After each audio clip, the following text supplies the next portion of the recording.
Ken December Owens Farmer, née Owens le 29 avril 1989, est une commentatrice politique conservatrice américaine, auteure, activiste et présentatrice de télévision.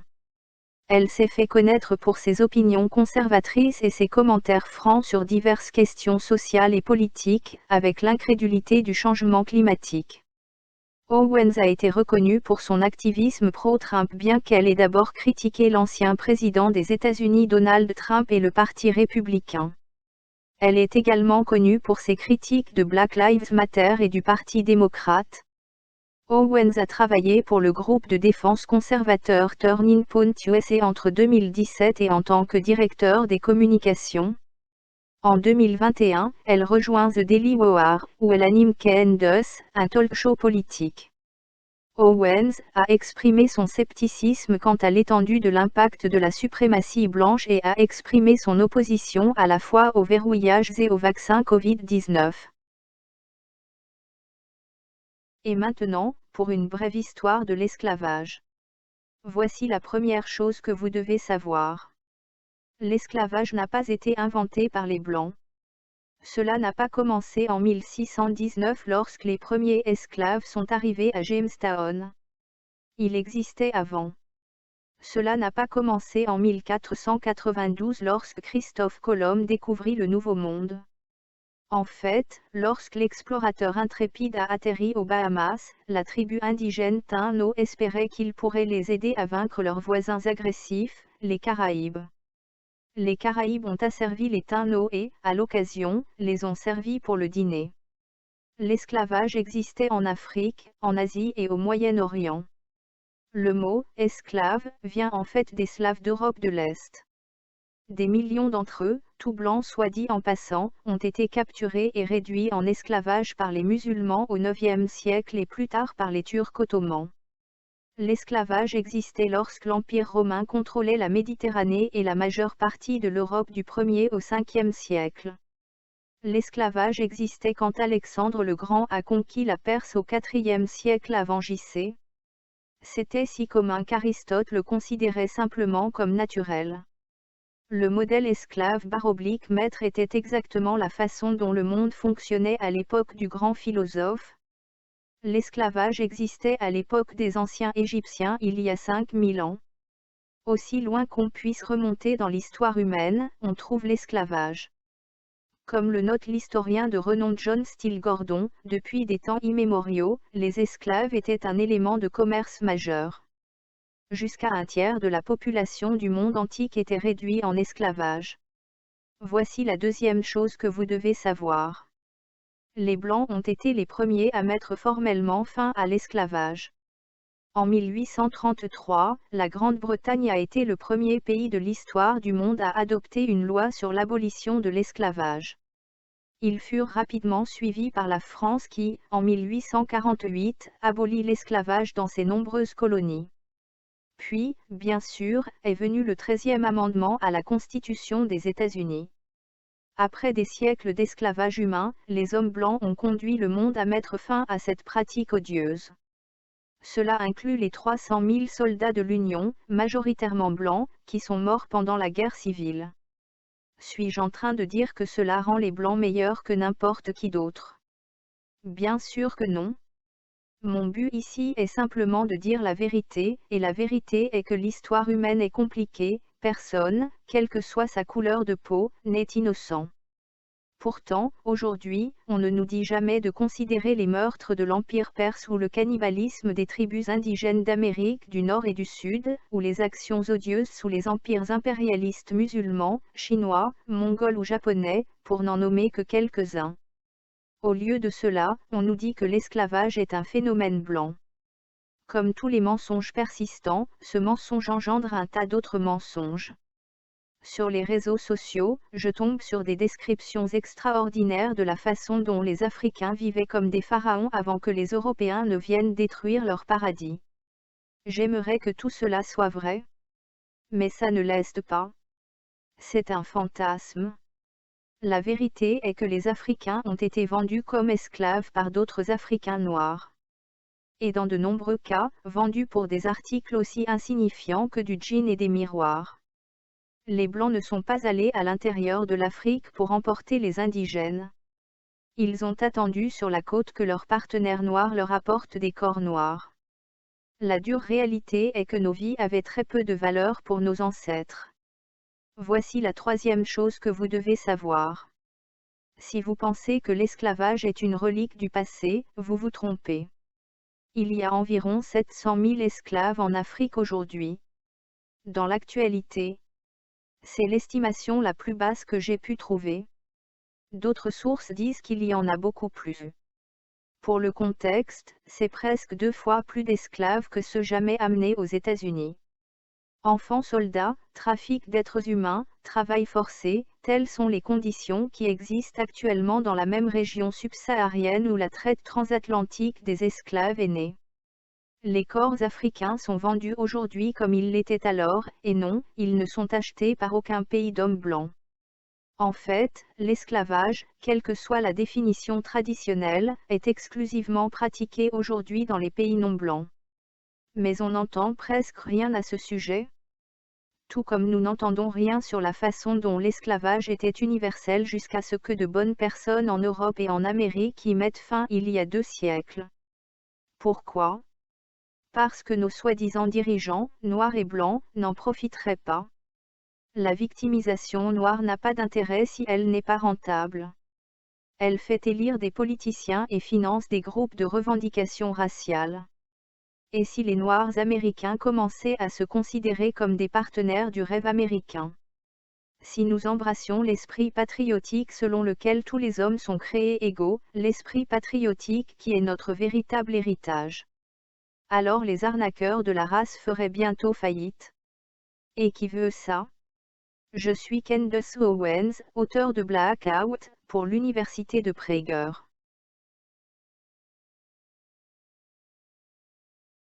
Certaines personnes sont étonnées d'apprendre que des propriétaires d'esclaves noirs existaient aux États-Unis. Alors que les Blancs contrôlaient la grande majorité des esclaves aux États-Unis, une infime minorité d'Afro-Américains, en particulier dans le Sud, ont pu acquérir ou hériter des esclaves. Certains Afro-Américains qui détenaient des esclaves aux États-Unis étaient d'anciens esclaves capables d'acheter leur propre liberté et celle de leur famille, tandis que d'autres étaient des personnes libres de couleur qui ont hérité ou acheté des esclaves. Les 10 plus célèbres propriétaires noirs d'esclaves sont 1. Anthony Johnson. Anthony Johnson était un homme afro-américain qui vivait dans la colonie britannique de Virginie au XVIIe siècle et était propriétaire d'esclaves. L'un des premiers Afro-Américains connus pour avoir possédé des esclaves dans les colonies britanniques d'Amérique du Nord, il a été l'un des premiers de sa race à le faire. Johnson était lui-même un serviteur sous contrat libéré qui était devenu un fermier prospère en Virginie après avoir servi comme esclave dans le passé. Il était propriétaire d'une plantation ainsi que d'autres esclaves, et on se souvient de lui pour une affaire judiciaire dans laquelle il a demandé avec succès qu'un de ses anciens travailleurs sous contrat, un homme blanc appelé John Case, soit déclaré son esclave à vie. Cette affaire lui a valu sa notoriété, et on se souvient de lui aujourd'hui. 2. Elizabeth Fraser Skelton Andiers, active en 1847, était hôtelière aux États-Unis. Entre 1834 et 1847, elle était propriétaire et gérante du célèbre hôtel haut de gamme Mansion House Hotel à Charleston, en Caroline du Sud. Elle appartenait à la classe free colored à Charleston, Caroline du Sud. Sa mère et son beau-père avaient tous deux été esclaves mais ont été libérés en 1798. Elle était la demi-sœur de Giroux Jones. Son beau-père a acheté l'hôtel Bureau Hall House en 1815 et l'a transformé en le célèbre Jones Inn, l'un des hôtels les plus rentables de Charleston, privilégié par la riche élite blanche. Son beau-père est décédé en 1833. Anne Diaz a repris l'entreprise de son beau-père en 1834. Elle l'a dirigé avec succès et il est resté l'un des hôtels les plus prestigieux de Charleston. Elle a changé le nom en Mansion House Hotel. Elle a utilisé le travail des esclaves dans son personnel, comme c'était l'habitude pour les autres hommes d'affaires libres de couleur. En 1840, elle est identifiée comme la propriétaire de 5 esclaves travaillant dans son hôtel. 3. William Ellison. William Ellison était un propriétaire et marchand d'esclaves afro-américains en Caroline du Sud au XIXe siècle. Il a vécu à cette époque. En 1790, il est né en esclavage, mais il a finalement acheté sa liberté ainsi que celle de sa famille. Ellison a finalement gagné sa liberté et a poursuivi une carrière prospère en tant que fabricant d'égreneuses de coton et propriétaire de plantations. Il dirigeait une importante plantation en Caroline du Sud avec l'aide d'esclaves qui y travaillaient. Il a également été impliqué dans la politique au niveau local et a été représentant de son district à la législature de l'État de Caroline du Sud. 4. John Curraters Stanley. John Curraters Stanley était un homme afro-américain qui détenait des esclaves dans l'État de Caroline du Nord au XIXe siècle. En 1812, il est né en esclavage dans l'État de Caroline du Nord, mais il a finalement acheté sa liberté et celle de sa famille. Après avoir gagné sa liberté, Stanley s'est établi en tant qu'entrepreneur prospère et propriétaire d'esclaves en Caroline du Nord, où il possédait une plantation ainsi que diverses autres entreprises. 5. Antoine Dubuclet. Antoine Dubuclet était un homme afro-américain qui détenait des esclaves dans l'État de Louisiane au XXe siècle. En 1810, il est né en esclavage dans l'État de Louisiane, mais il a finalement acheté sa liberté et celle de sa famille. Après avoir gagné sa liberté, Dubuclet est devenu un prospère cultivateur de sucre et propriétaire d'esclaves. Il dirigeait une plantation en Louisiane avec l'aide d'esclaves qui travaillaient sur la plantation. Il a également été impliqué dans la politique au niveau local et a représenté la Louisiane à la législature de l'État à un moment donné. 6. Marie-Thérèse Métoyer. Marie-Thérèse Coincoin, également connue sous le nom de Marie-Thérèse Métoyer, était une femme de couleur libre en Louisiane aux XVIe et XXe siècles qui possédait des esclaves. Elle est née la même année, 1742, dans la province de la Nouvelle-France qui est maintenant connue sous le nom de Louisiane, qui était une colonie française à l'époque. Sa mère était une esclave noire et son père était un colon français blanc à sa naissance. Marie-Thérèse a été libérée de l'esclavage à un jeune âge et a ensuite reçu une importante plantation de son père. Elle dirigeait la plantation avec l'aide d'esclaves qui travaillaient pour elle. Elle était mariée à un homme blanc du nom de Claude Thomas Pierre Métoyer, avec qui elle avait plusieurs enfants, et tous deux dirigeaient ensemble une entreprise agricole et commerciale prospère dans la paroisse de Néquitache. Marie-Thérèse Métoyer, qui était une personne de couleur et libre en Louisiane, était dans une position sociale et économique distincte de celle des individus qui étaient esclaves dans l'État, ce qui est un fait important à garder à l'esprit. 7. Anna Galloum. Anna Galloum, parfois connue sous le nom de Nancy Wiggins, était une femme sénégalaise qui a été réduite en esclavage en Floride et est devenue propriétaire d'une plantation. Elle a vécu de 1755 à 1840 environ. Elle avait été enlevée dans son propre pays et forcée de servir comme esclave dans les Amériques. Elle a servi comme esclave pendant une brève période, puis a épousé son ancien maître, un propriétaire de plantation blanche d'Angleterre, avec qui elle a eu 6 enfants. Elle a finalement été libérée. Finalement, après la mort de son mari, Galloum a hérité d'un grand nombre d'esclaves et a dirigé une plantation dans ce qui était alors la Floride espagnole. 8. Richard Edward Riff. L'ancien esclave Richard Edward Riff, 1798 à 1876, était un marchand de bois américain, homme politique et propriétaire de 40 esclaves noirs. De Riff était un membre éminent de la Société de Caroline du Sud et le rejeton d'une riche famille mulâtre. À l'époque de la reconstruction à Charleston, en Caroline du Sud, il était conseiller municipal et était reconnu comme l'un des hommes noirs les plus riches de la ville. De Riff a revendiqué l'ascendance amérindienne par l'intermédiaire de sa grand-mère, l'exemptant de la taxe de l'homme noir libre. En 1823, lui et son cousin John Quin ont saisi le tribunal pour faire valider les exonérations fiscales des familles de Riff et Quin au motif qu'elles descendaient authentiquement d'Amérindiens. Parce qu'il s'identifiait à un groupe de peau plus claire qui ne se mélangeait pas avec des noirs plus foncés et les méprisait, il détenait jusqu'à 40 esclaves, tout d'un teint plus foncé. 9. Marianne Céleste Dragon.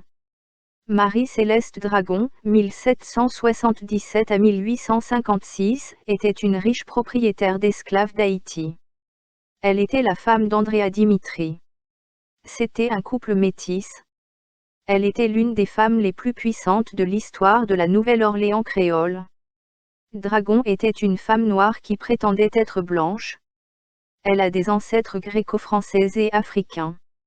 C'était une propriétaire d'esclaves qui a possédé jusqu'à 40 esclaves, tous de couleur de peau plus foncée parce qu'elle appartenait à un groupe au teint plus clair qui ne se mêlait pas aux noirs plus foncés et les méprisait dans tous les aspects de la vie.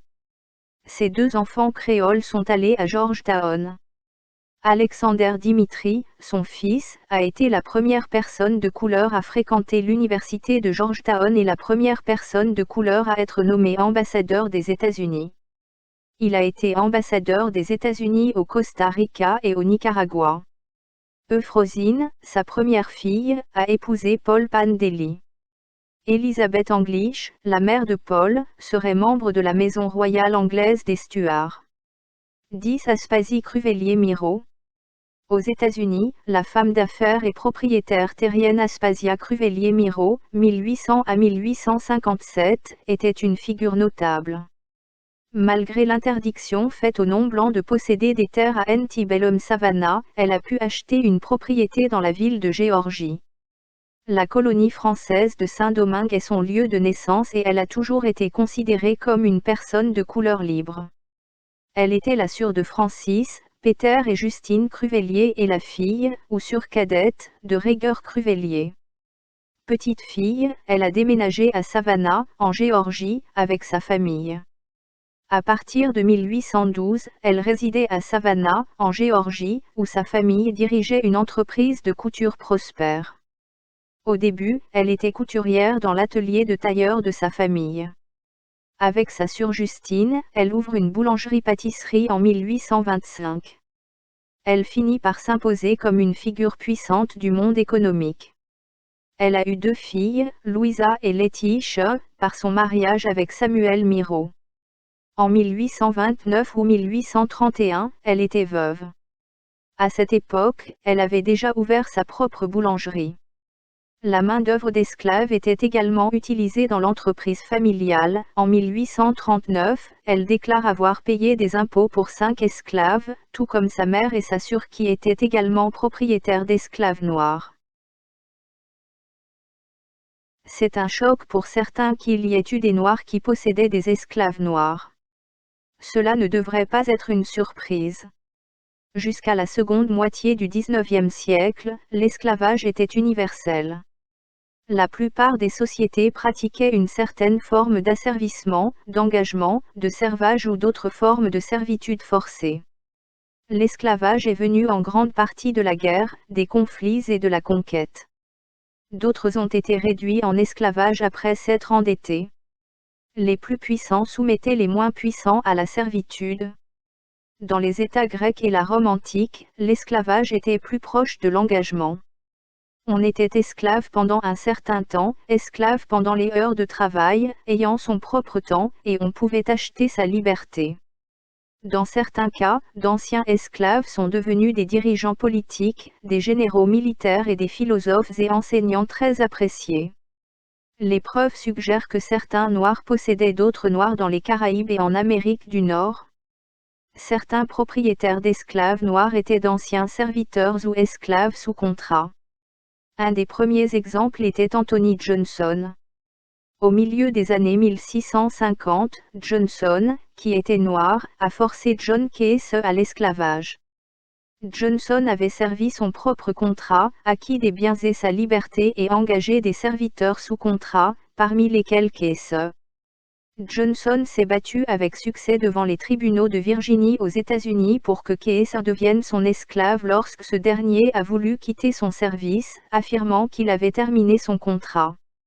Un exemple bien connu est William Ellison. Anciennement réduit en esclavage, Ellison a gagné sa liberté, acheté une propriété, possédait des esclaves et est devenu l'un des hommes les plus riches de Louisiane. Il possédait environ 1000 acres de terre et plusieurs dizaines d'esclaves à sa mort. Une autre était Anna Kingsley de Floride, épouse africaine d'un propriétaire de plantation blanc. Autrefois asservie par celui qui est devenu son mari, elle est devenue propriétaire terrienne et esclavagiste à part entière. Dans un article paru en 1987 dans The Virginia Magazine of History and Biography, le professeur d'université Philip Schwartz déclare qu'Archibald Bath comptait sur des esclaves pour effectuer une grande partie du travail dont il avait besoin. À certains égards, il semble avoir été typique de nombreux autres propriétaires d'esclaves de Virginie qui possédaient un nombre modeste d'esclaves, mais à un égard, cet homme indépendant était nettement différent, il était un Afro-Américain. Le professeur de Harvard Henry Louis Gibbs, Jr., écrit « Les Noirs libres possédaient des esclaves à Boston en 1724 et dans le Connecticut en 1783, en 1790, 48 Noirs du Maryland possédaient 143 esclaves. » Un fermier noir du Maryland particulièrement notoire nommé Nat Butler, achetait et vendait régulièrement des nègres pour le commerce du Sud, a écrit Ray Burton. Selon l'historien renommé Carter G. Woodson, 12% de tous les Noirs libres de Virginie en 1830 possédaient des esclaves. Gibbs dit en 1830, 3776 nègres libres possédaient 12 907 esclaves, sur un total de 2 9 043 esclaves possédés dans l'ensemble des États-Unis. Il y avait des raisons pratiques pour lesquelles certains Noirs possédaient des Noirs. Larry Kroger suggère que la possession d'esclaves noirs était une forme de protection des esclaves.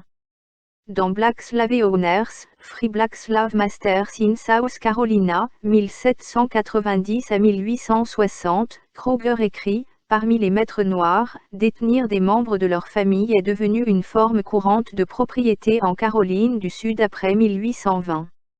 Les esclaves ne pouvaient être libérés qu'avec le consentement de la législature de l'État, et les législatures n'approuvaient presque jamais les pétitions des propriétaires d'esclaves noirs demandant des manumissions. Les esclaves des maîtres noirs, qu'ils soient membres de la famille ou non, sont saisis pour dette ou vendus au décès du maître. Ainsi, pour protéger les membres de la famille, les maîtres noirs concluaient des actes de confiance, surtout lorsque la mort semblait imminente. Ces documents transféraient le titre légal de l'esclave à un ami noir ou à un blanc sympathique et stipulaient les conditions de propriété. Faye Yarbrough, professeur agrégé d'histoire à l'Université de l'Oklahoma, affirme que les Noirs possédaient des esclaves pour des raisons bienveillantes et commerciales. Les Américains se caractérisent par l'achat de parents ou d'amis. Par exemple, une femme afro-américaine libre pourrait acheter son mari afin de le soustraire à la menace d'un maître cruel. Ou un parent peut acheter ses enfants pour la même raison. Étant donné que certaines législatures d'État, comme la législature de Virginie de 1806, exigeaient que les esclaves émancipés quittent l'État, le maintien de la propriété d'une femme sur son conjoint ou le maintien de la propriété d'un parent sur ses enfants était souvent le seul moyen pour une unité familiale de rester intacte au sein de l'État. Il y avait d'autres dispositions, un esclave peut accumuler son prix d'achat grâce à la pratique de la location et approcher une personne noire libre pour l'acheter avec cet argent, étant entendu que l'esclave vivrait en tant que personne libre. Ainsi, ces propriétaires afro-américains n'asservissaient pas nécessairement les gens pour leur travail, mais achetaient des parents ou des amis pour garder les familles ensemble ou pour aider les gens à sortir de l'esclavage. Certains Noirs possédaient des Noirs pour des raisons pécuniaires. Yarbrough soutient qu'au moins certains propriétaires d'esclaves noirs détenaient des esclaves précisément pour la même raison que leurs homologues blancs, gagner de l'argent. De William Ellison et d'autres de son espèce, elle a dit que les esclaves étaient peu susceptibles de décrire leurs propriétaires comme bienveillants. La Jamaïque avait des Noirs qui possédaient des esclaves. Arnold Bertram, écrivant dans le Daily Gleaner en août 2017, les premiers propriétaires d'esclaves noirs étaient les Marrons, dont les dirigeants ont signé un traité avec les Britanniques en 1739 qui les obligeait à rendre à leurs anciens propriétaires tous les esclaves fugitifs qui avaient rejoint leur rang dans les 3 ans et à supprimer et détruire tous les autres, nègres rebelles. En récompense, un certain nombre de marrons ont été autorisés à posséder des esclaves dans la période post-traité. Il semble que les marrons soient devenus des propriétaires d'esclaves si enthousiastes que l'Assemblée, en 1744, a rendu illégale la vente d'esclaves aux marrons. La pratique s'est poursuivie comme cela a été confirmé dans un rapport du surintendant général des villes marronnes en 1773 sur les officiers marrons possédant des esclaves portés disparus. L'auteur bien connu, Malcolm Gladwell, dont la mère est jamaïcaine, a été choqué d'avoir des ancêtres noirs qui possédaient des esclaves. Il a découvert qu'un ancêtre jamaïcain noir ou métis, Margaret Mahallings, possédait probablement des esclaves. Dans son testament, découvert par Gates, on lit « Mon désir est que toutes mes dépenses funéraires et mes dettes justes et légitimes soient acquittées et satisfaites dès que possible après ma mort avec tout argent dont je pourrais être en possession en mourant ou qui pourrait être dû à ma succession. Et si cela ne suffisait pas, alors les nègres dont je serais propriétaire en mourant travailleraient en prêt ou autrement et l'argent provenant de ce travail serait appliqué aux fins déjà mentionnées. » Gay Agoff écrit à propos d'un ancêtre jamaïcain, qu'un homme qui avait été lui-même esclave, mais qui avait eu la chance d'être libéré, devienne plus tard propriétaire d'esclaves et exploiteur du travail gratuit, est à la fois choquant et ironique. Je suppose que nous ne devrions pas être choqués que ceux qui étaient autrefois les opprimés dans les Caraïbes, ainsi qu'en Afrique et en Asie, soient devenus plus tard des oppresseurs eux-mêmes. Elle pointe vers un autre ancêtre, je suis un descendant d'esclaves qui possédait des esclaves. Ma 5e arrière-grand-mère, une Africaine nommée Nancy, avait été esclave mais a eu la chance d'être libérée de la servitude en 1814, 20 ans avant l'abolition de l'esclavage en Jamaïque en 1834. Mais au lieu de s'opposer à l'esclavage, Nancy a choisi, bizarrement, de devenir elle-même propriétaire d'esclaves. Libérée par Joseph Clay Mitson, le maître d'esclaves blanc qui la possédait et les 3 enfants mulâtres qu'elle avait avec lui, James, Richard et Robert, Nancy a décidé d'utiliser sa liberté et l'argent qui lui avait été donné dans le cadre de son émancipation, ou affranchissement, pour devenir maître d'esclaves, comme l'ont fait d'autres personnes noires et de couleur qui avaient autrefois été esclaves. Selon The Sun, le chanteur britannique, disque jockey, animateur de radio et présentateur de télévision, Marvin Hughes, d'origine jamaïcaine, a déclaré qu'il s'attendait à trouver des liens avec l'esclavage dans le passé de sa famille, mais n'aurait jamais imaginé que ses proches en seraient les propriétaires. Il est étonné, jamais il ne m'est venu à l'esprit que mon 4 fois arrière-grand-père aurait été propriétaire d'esclaves. Je ne savais même pas que les Noirs avaient des esclaves. J'aimerais penser que mon 4 fois arrière-grand-père, qui était un homme noir, qui était aussi un homme libre, j'aimerais penser qu'il les aurait traités avec respect et les aurait traités comme des êtres humains et non comme des animaux.